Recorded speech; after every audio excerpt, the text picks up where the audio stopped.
So we're on a Friday morning, I think. Yes, this is definitely the end of the week. It's also the end of winter, or near enough to it. Yes, That'll be right, yes, it Pat? is. Yes, this is the last day of March, isn't it? It is. Yeah. Despite the fact that we're both here, it is not April Fool's Day. No, no. This is the 31st, isn't it? Tomorrow's Yeah, the yeah. April Fool. Yeah. Tomorrow's the Fool's Day, but Yeah. this is a sort of what would you call it? An intro or a prologue to the Fool's Day. The penultimate to the intro, and forget it. Okay. Listen, we'll go on to the items we've queued up. But just before we come on, I was listening to Claire Byrne on her radio show. You know, she does it between 10 and 12, I Yeah. think it is, on RTE Radio 1. She was talking to Colin Tobin, and apparently he's going to do a sequel to Brooklyn. He's right. In fact, Yeah, he's I written a read that sequel to it. but I didn't hear the interview now. That wasn't the part that interested me. She asked him to talk about Bad Blood, a book he wrote Yeah. about walking along the border. It was the thing Yeah, that years and years ago. Yeah. brought him to public attention. And I've never read it. I don't think I've read it, but I think it's well thought of. And he talked about it quite eloquently.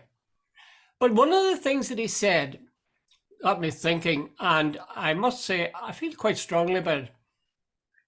He was saying that with the growing Alliance Party vote, you don't have to be either nationalist / Republican or unionist. And essentially, himself and Claire Byrne were saying that's a good thing. I'm going to say, I don't think that's a good thing at all. I don't see the sense in it. The fact of the matter is that if you're a unionist, you want to have the British state governing this part of Ireland. You believe it's your heritage, it goes back 100 years, so on, etc. If you're a nationalist or Republican, you want to see a united Ireland, which is controlling its own destiny, free from British, as they would say, British interference. But to say, well, I have no opinion on it, one way or the other. When I stop to think about it, it seemed to be absolutely daft.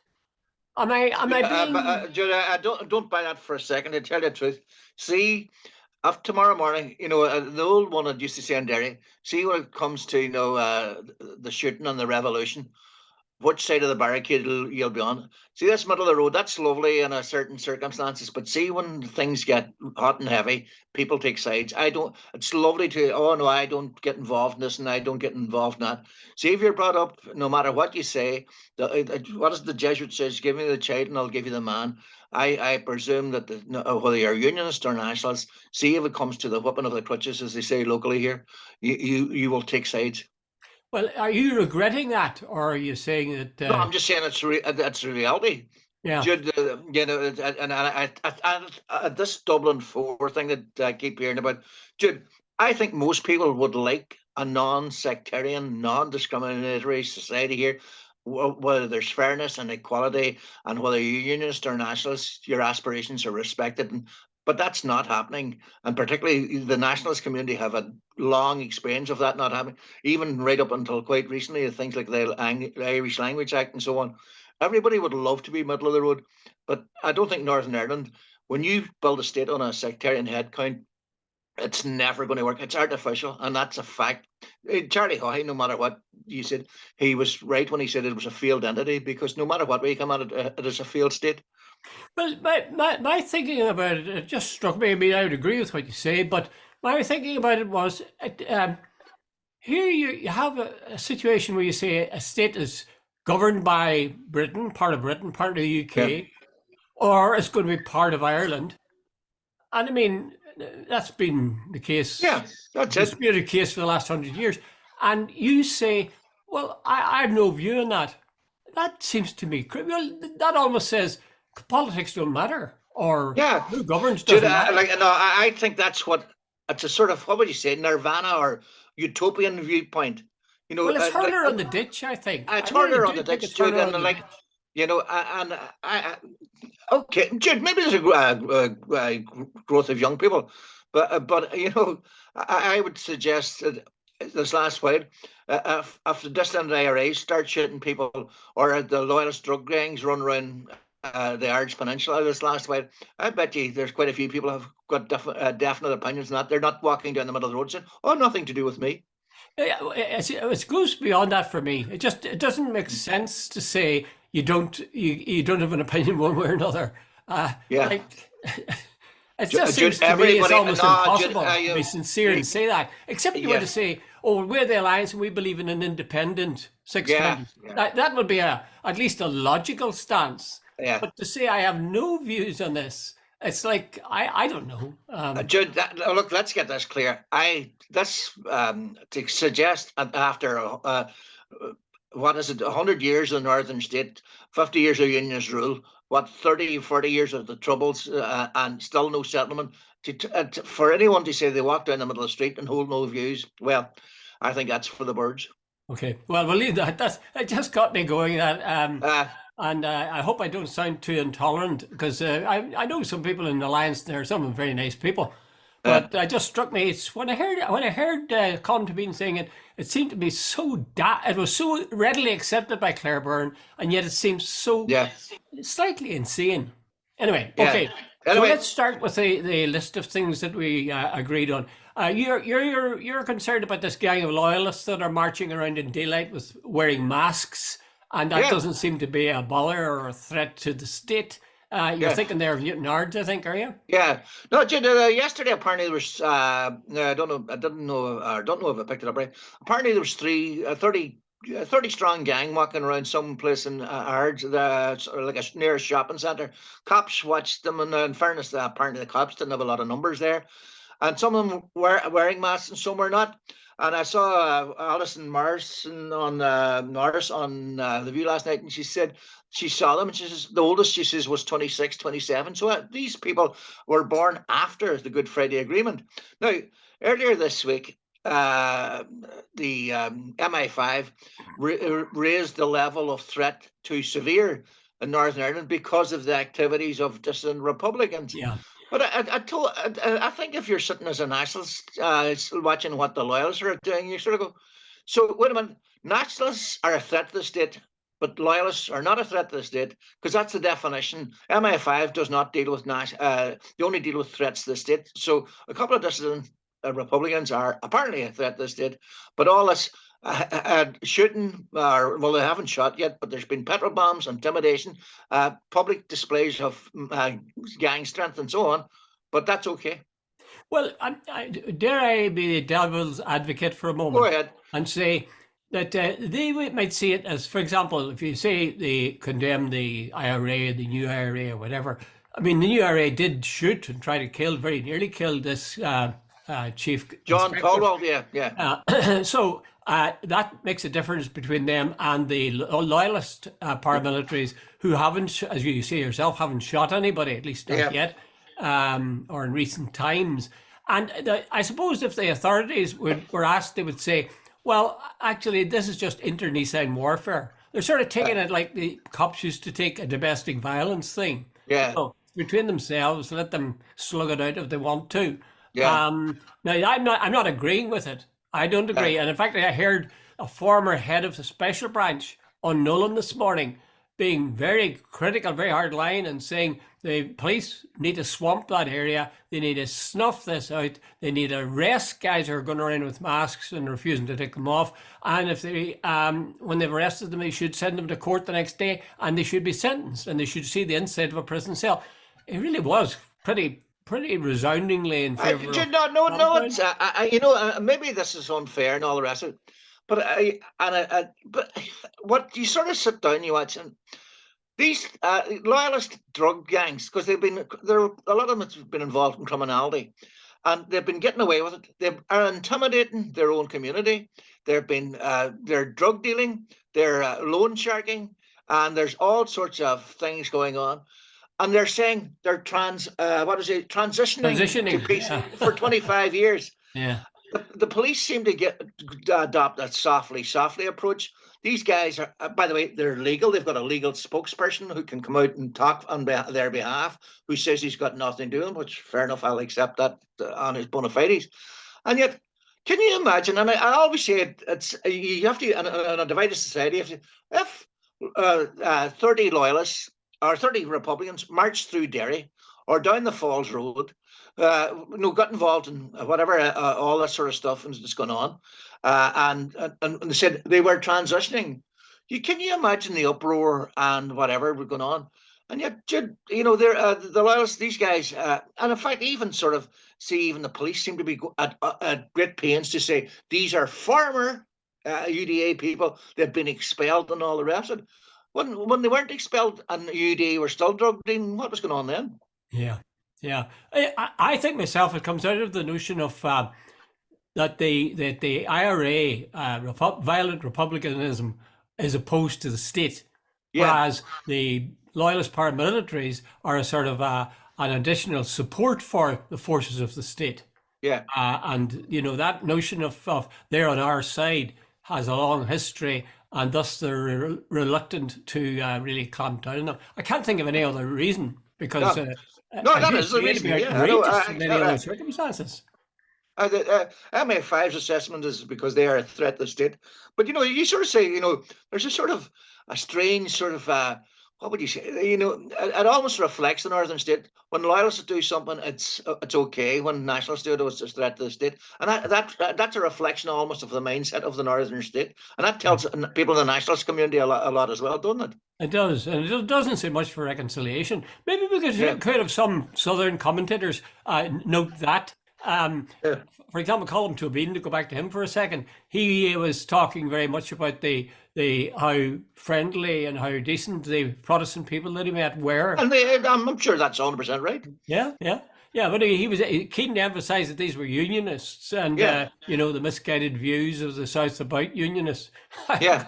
I was going to say probably right, but don't stop there. Just go. No, a bit exactly. further when you're at it. I used to know the late Paddy Hart. I used to have that discussion with him, and he would say how many decent unionists and Protestant people. I mean, and no one for it. I've met.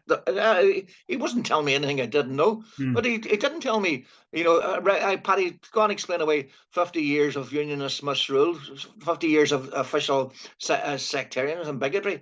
Go and explain away loyalism, shooting dead young Catholics walking down the short strand, the sectarian killings, the sort of total sectarian ideology of the loyalist paramilitaries. And, it's all very well. I know Johnny Walker down the road. By the way, that's a whiskey now, I think. But he's a lovely fellow, and he lives on the Shankill Road, and he's a very decent fellow, and so is his family. Nobody's disputing that. Yeah, yeah, yeah. Okay, so what would you go along with the former head of the special branch and say the police should saturate the area, they should come down hard on these guys, arrest them, and then bring them to court rapidly? So, Jude, I hold a view at this stage that there are now there are ways for people to achieve political ends now, and there are democratic ways to do. They should hit. I think they should hit dissident Republicans just as hard as they should hit loyalists. Are we just going to keep? Are all these things really embedded in our society? Just going to be allowed to continue ad infinitum? It's quite clear that people want our politics to work. By the way, Jude, maybe there's a bigger question that you just put the thought into my head. Is this all occurring in a vacuum? Yeah. Is the rise of the dissidents and the rise of the loyalists because their politics isn't working? What's your opinion? I wouldn't be surprised if that was the case. You see, certainly if you take republicanism, I don't think that the new IRA are guys who, as they're painted, as guys who just simply want to go out with a gun and do what the IRA has always done.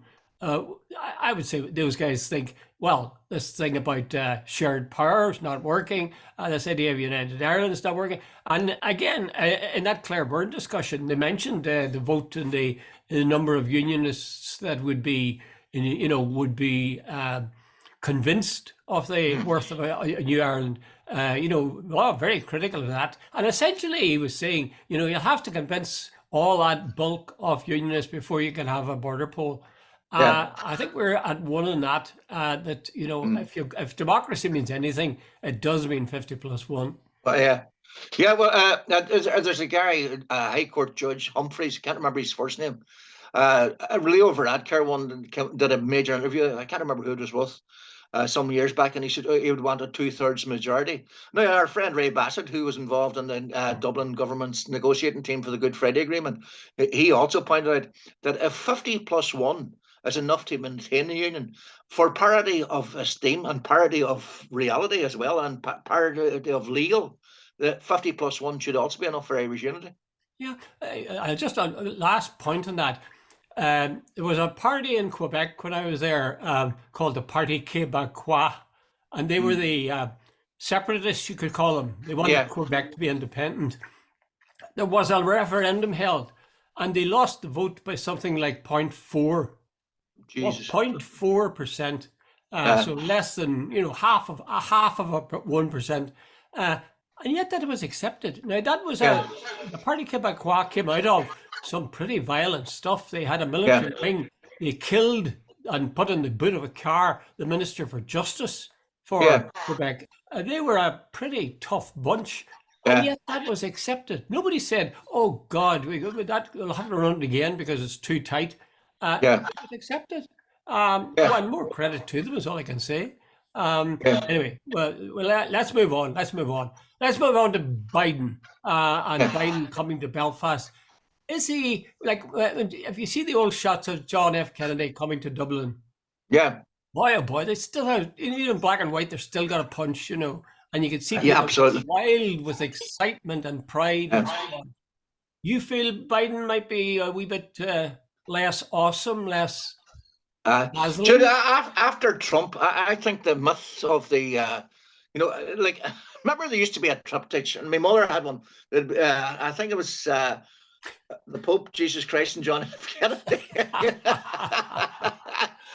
When you consider what JFK was at in the White House and how many young ladies were going in and out, well, anyway, not go there. But, there was that sort of reverence to, and Jude, I remember as a young man, I was invited to dinner by him one time, and one of the Kennedys was there, and you would swear it was Irish royalty and so on. And an American president coming to Ireland was, oh my God! It's so, I was brought up in, I was about 10 in 1963, and I remember it as well. And it was the first time the TV was on during the day, and the hordes of crowds that were meeting Kennedy, and the warmth, and it was whatever. And then Bill Clinton came, and I thought Bill was brilliant for us and all the rest of it.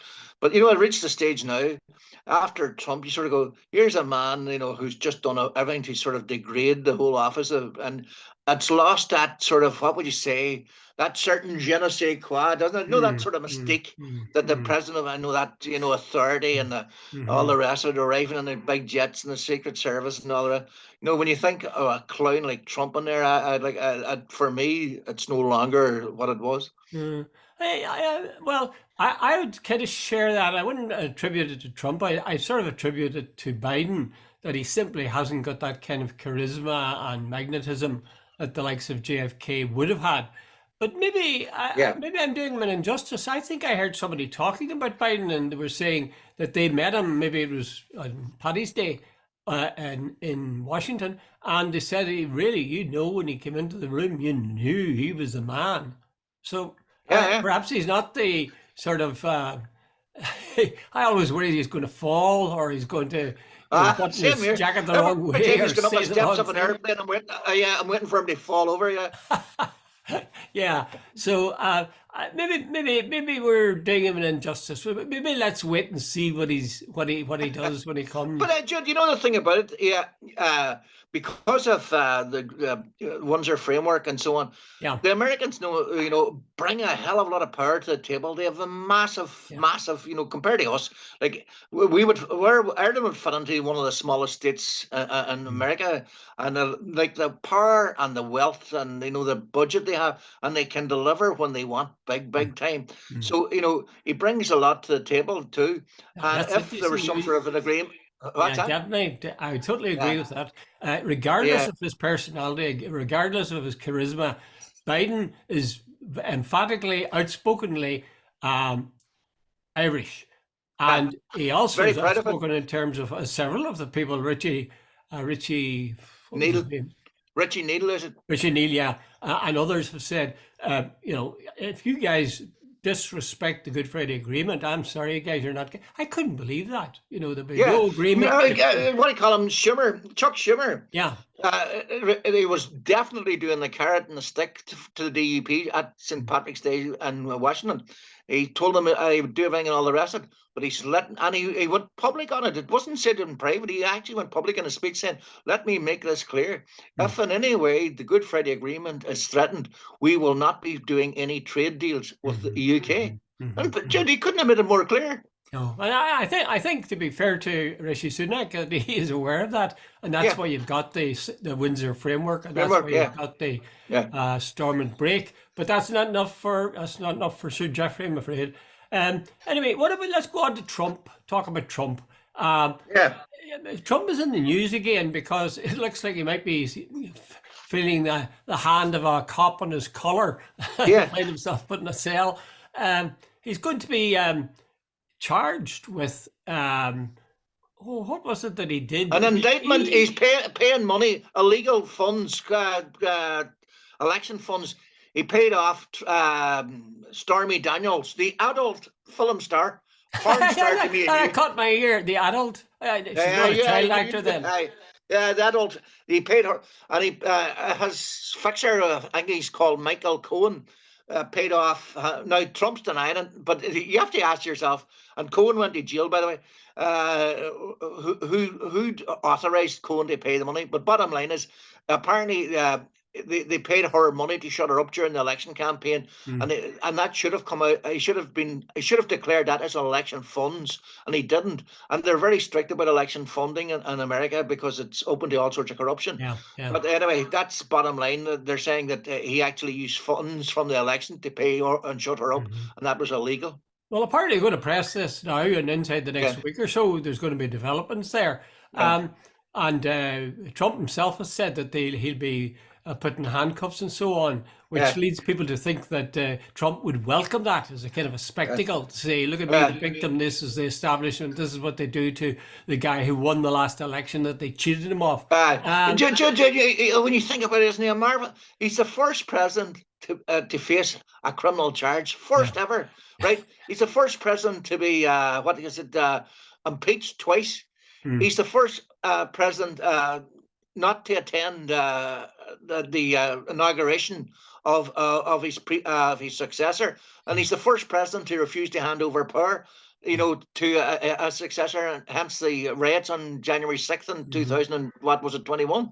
Well, he's saying the same thing again. He's telling them to be ready if he's in jail. He's essentially saying you should have a meeting, an organized meeting to protest this, code for. And he's calling us everything, even though it's on the record that he's a liar, a cheat, a charlatan, he's saying he's getting sacrificed, and even though the evidence is out there that he's done all these things, his supporters believe it's the deep state that's going against. Well, this is the point, Pat. Will this stand of his, this prosecution of him, I don't think it'll end up in jail, but I think it won't end up in jail, not at all. So, do you think it will harm him? Will it help him to become the candidate, or will it ruin his candidacy? Jude, when you see that the American that there's a certain. Remember, Hillary Clinton called them the deplorables, and I hate to go down that sort of road, but Jude, when he sees those. There's a guy, I can't remember his name, the Irish guy who works for CN. Sullivan, is it?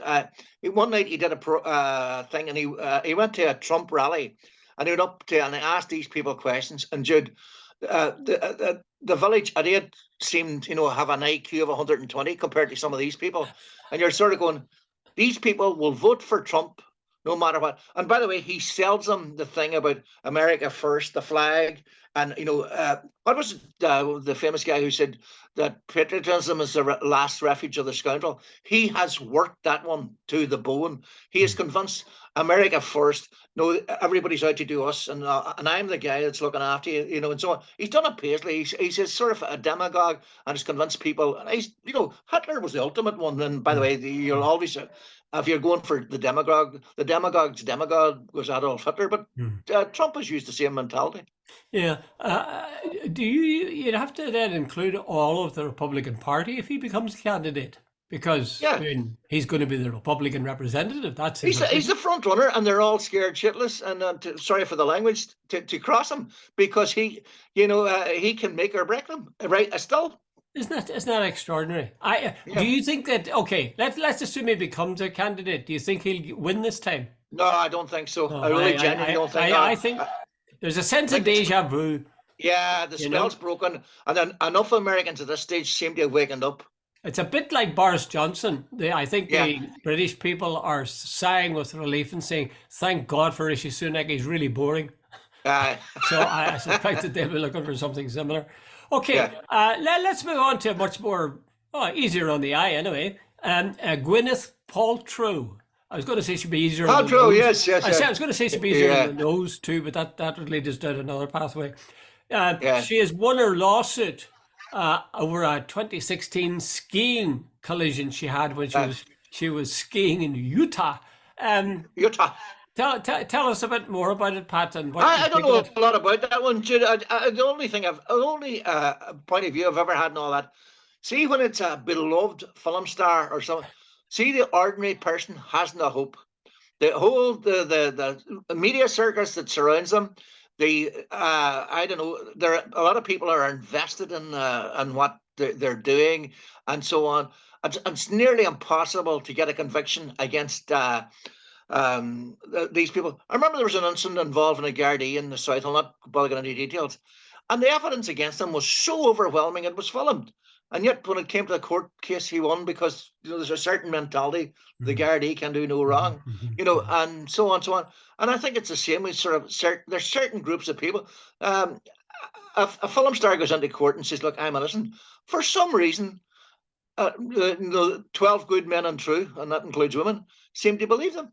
Yeah, it's very interesting, Alan, because I noted some of the detail. The jurors found that the Oscar-winning actor was not at fault for the collision. Actor, they now call women actors as well. So wasn't at fault for the collision, which left Mr. Sanderson, that was the guy who was the other side of the case, Mr. Sanderson, with several broken ribs and head injuries. Now that's what he came out of it with. She came out of it with, she said she lost a half day of skiing. Yeah. And yet, it's the guy who got the ribs broken and so on. He's lost the case. He's the one to blame. But apparently, she only gets $1, to compensate her for that loss of half a day. In fairness, apparently that's all she asked for. That she was. I have to give. This comes down to a very fundamental point. It'll cost that guy, who himself wasn't short of a bob or two. He was a highly skilled consultant of some kind, but. He's going to have to pay hundreds of thousands of dollars for the court case. So something like $300,000, yeah. Legal fees. Yeah. Now, this is the point. Is justice, on the pursuit of justice, only something that people who are well off can do? Because actually, in a way, it links with what some people were saying about Sinn Féin in Dublin, that they were clamping down in a way or discouraging reporters from reporting on things about them because they were threatened with court cases. But I heard Pierce Doherty answer that one day. He says, he says, if you say something about us that's 100% true, he says, and we sue you, he says, you're going to win your case. He says, we have had, and I sort of agreed with this. He says, for years, there have been people in the Dublin media saying stuff that they know is totally untrue and getting away with it. It's only recently they have the funds now and saying, right, someone, if you're really serious, we will take you to court. And Jude, let's get this clear. There have been a lot of people in Britain using what they call super injunction, seriously wealthy people using the courts so you can't even mention them. So Jude, I think, justice should be not only done, but seen to be done. And see this super injunction, I think that is for the birds. Well, my worry would be that, let's take yourself for me. And supposing we say something about somebody, and somebody then says, I'm going to take you to court for that. You can't do that. You either withdraw it or else you'll find yourself in court and we'll see who's telling the truth. Now, supposing I knew I was telling the truth or you knew you were telling the truth, would you still push on in the face of that? See, I'd be very nervous about the whole idea. Even I knew I had the truth on my side. if there was thousands of pounds at stake at the end of it, I'd find the emotional pressure of that, I think, too much. Would you? A lot of people do, but you know the other side of the story is like I heard a number of Sinn Féiner. I think Owen O'Brien was on one night, and I think a point was put to him, and his point was, look, we're entitled to defend ourselves, and then when we had when we go to defend ourselves, oh, you are threatening press freedom.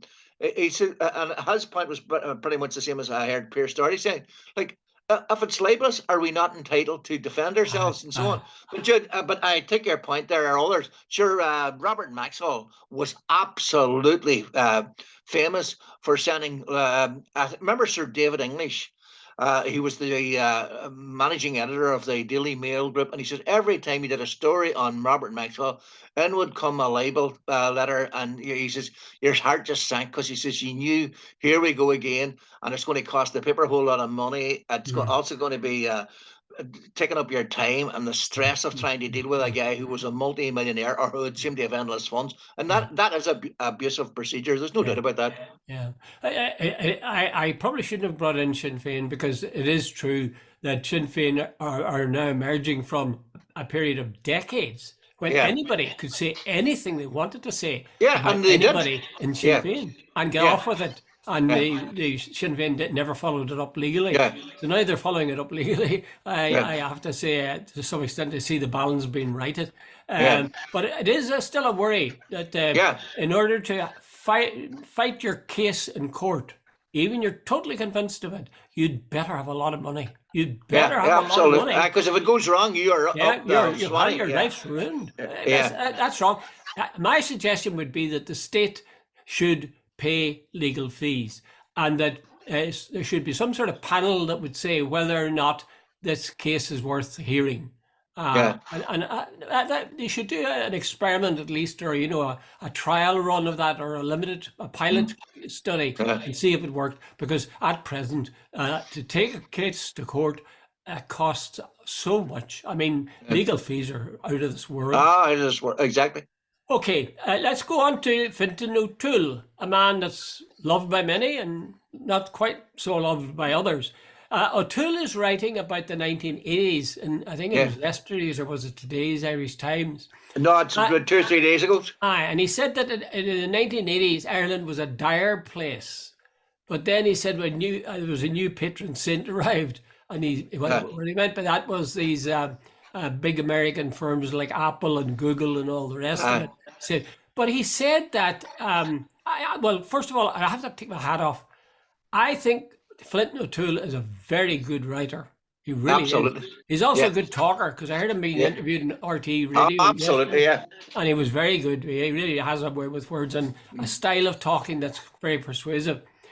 He's very clever in this piece, because he sort of draws similar analogies between the clerical world of Ireland in the 1980s and the computer world of Ireland in the 1980s. And he talks about the wafer, the wafer that at communion in the mass, and the wafer that you need for if you're going to make a computer. It's very clever. However, he remembers the 1980s as being, in Ireland, as being dire. Well, now, I lived in Ireland in the 1980s. I lived in the north of Ireland. And in case you say I didn't know the real Ireland, I regularly crossed the border and went down to Dublin. And I loved it. I loved it. I thought I had more laughs. I drank more alcohol. I thought I didn't feel remotely inhibited by anything. And yet he's saying it's a world plunged in darkness and, clerical grip on people and so on. What was your experience of the 80s, Pat? Well, I can see where he was coming from. He said there was organised misogyny, there was no divorce, mass emigration, hunger strikes, moving statues. I wrote down vicious, homophobic, no divorce. Pat, can I just interrupt and say, I think that thing about hunger strikes is out of place there. Well, hunger strikes were at the start of the 80s. I know, but I think it's out of place. I don't see it fitting in with all the other things. I think the hunger strikes were a strikingly different thing from the misogyny that was going on, mass but immigration, no, etc. I don't agree with you. I think what he was referring to is it was a part of the whole panoply of the 1980s. It was part of the whole scene. And he's not saying it was the same thing. I don't think he was intending that. I think he's just saying against the backdrop. Here's this guy, Gordon Moore. By the way, Jude, I think the point, if I'm picking O'Toole up right, and I'm not disagreeing with you, but he's basically said this guy, Gordon Moore, who died, was it last week or earlier this week? He was 94. He was the guy that developed the Intel chip. And it just, for some reason, I don't even know, Jude, maybe you read the whole article. I don't think I read it somewhere, but it was a couple of days ago. Gordon Moore came to Ireland and set up, was it Leitrim, I think, or not Leitrim, Kildare. It was the first of the big companies to come to Ireland, and Intel, and he came in the early 1990s, I think, or no, it's early 80s. And he set up Intel, and he spent something like, what was it, millions setting it up. And he was looking for young, well-educated Irish people. And the tide turned. We know the days of the turf fire and the going out to milk the cows and whatever. That Ireland started to disappear from this when this American set up this first factory way back in the early 80s or whatever it was, and so on. And I think what O'Toole is doing is saying one God, or no, the bucolic Catholic Ireland was replaced by the modern god of the Intel chip and the computer, and now we're the second biggest exporter of computer software in the world, and what is it, 4 or 5 of the big companies have their the big high tech companies in the world have their European, if not their world headquarters in Ireland. That is a massive change from the rural Ireland that you and I grew up in. That's true. Although, mind you, these days there's a bit of a ripple of nervousness because a lot of these companies are laying off people. But I take the point. I take his point as well. But I'm just saying there is a tendency to take periods of time as being sort of universally bleak. And I mean, for example, in the 1950s, when there was no women's lib and there was no, flower power and there was no Beatles and so on, that was dreadfully dull. I was a young fella then. I was excited. I was alive. And a lot of people wouldn't recognize this grim, unyielding world that many people paint. Same thing for the 80s. Now, I'm not saying that these bad things weren't in place. That's true. I accept that. But please don't tell me what a period of time was like if I lived through it and found it totally different.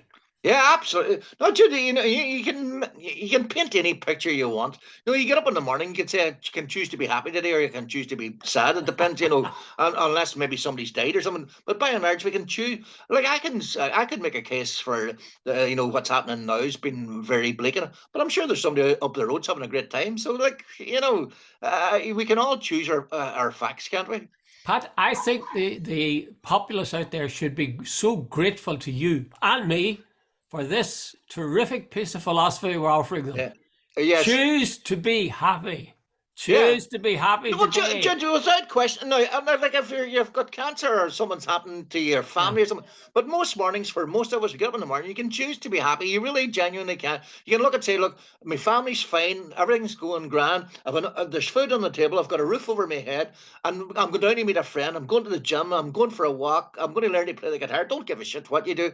Basically, you can choose, or you can say, I'm going to be sad and I don't like this and I don't like that. The choice is ours. I agree completely, Pat. Thank you. I'm feeling better already. I think you should bottle that and say this is Dr. McArt's potion. This is Dr. McArt's philosophy in a bottle. Okay, Pat, bottle. Thanks very much. All the best. Talk to you again. Okay, have a nice weekend. Bye. And you.